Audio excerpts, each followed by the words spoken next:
Cause most days I'm happy. I mean, well, most days, well, I could just, to sum it up, it's a mix of emotions. I didn't want to be there. I kept telling my mom I want to go home. I had never been in a hospital like that, but so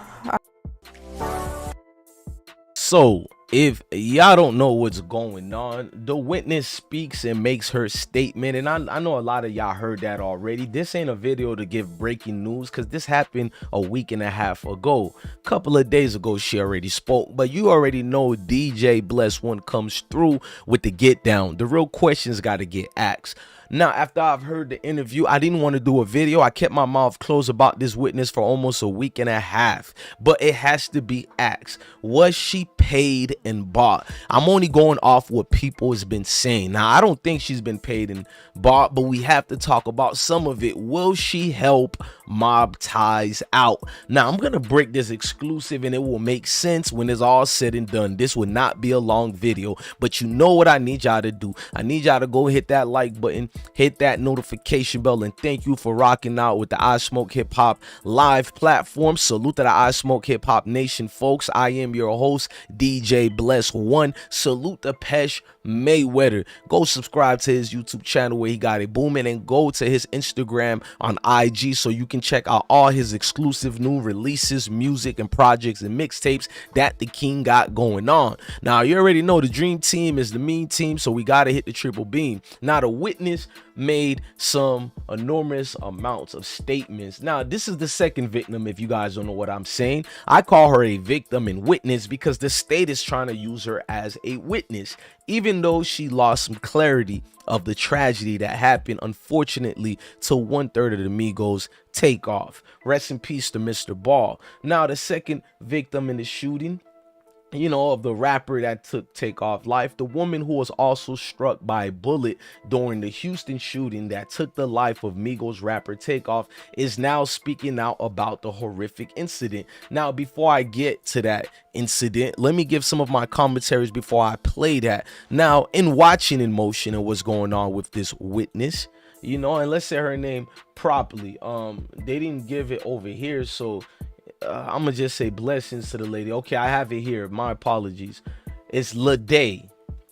Sydney Leday. Now, Sydney Leday recounts the tragic, unfortunate situation at the 810 Billers over there. But now, one of the main things that she stated makes me feel like, did she get approached by any of the alleged members that could possibly be of mob ties? Did she come through? And now, because I'm looking at it and the statement states something eerie that got me feeling uncomfortable. Now, it says like this: born Kernish Kari Ball, Takeoff was the young. I don't want to even read that part. Now, here is it. Leday, which is the second shooting victim, i.e. aka witness, was among several people who attended a private birthday party at 810 Billers. We already know that.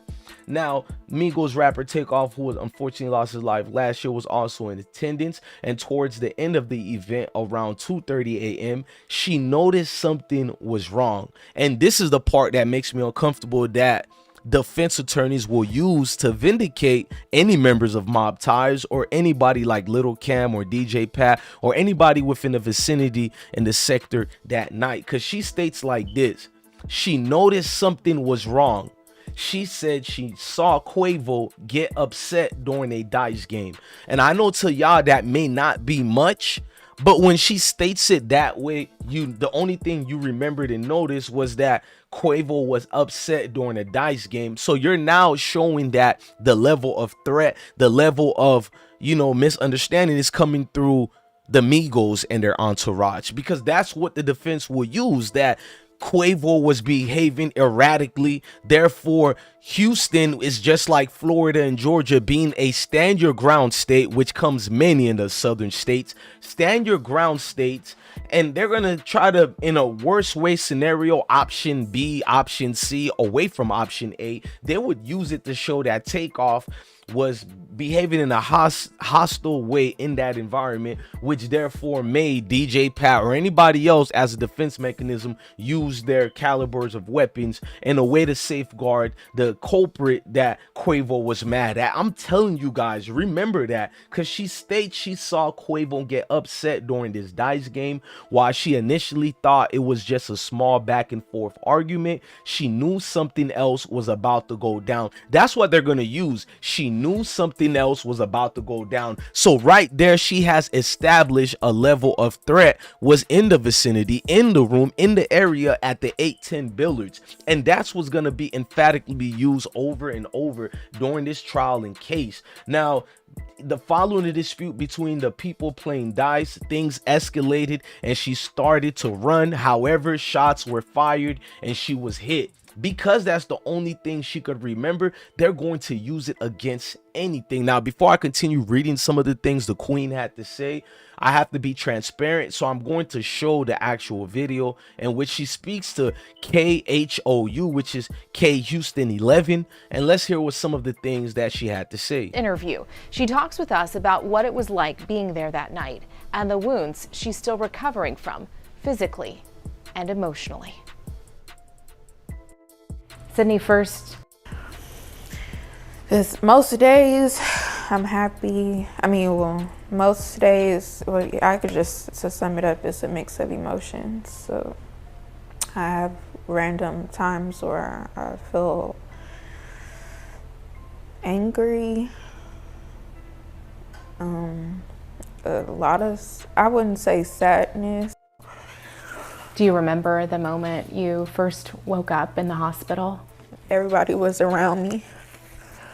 Well, when I first woke up, like I said, I didn't want to be there. I kept telling my mom I want to go home. I told her what happened and to come. Exactly what had happened and why you were in the hospital. Yeah, but everybody was around me. My mom, my aunts, my grandma. I know you said you knew Nah, I give you good entertainment. I give you content. Folks, hit the like button. I give you good real one. Commentary. Now hit that like button now, nigga. Hit that like button, nigga. Support nigga. Share it now. You hear me? You hear me? Do you understand the extent of your injuries and what you had survived?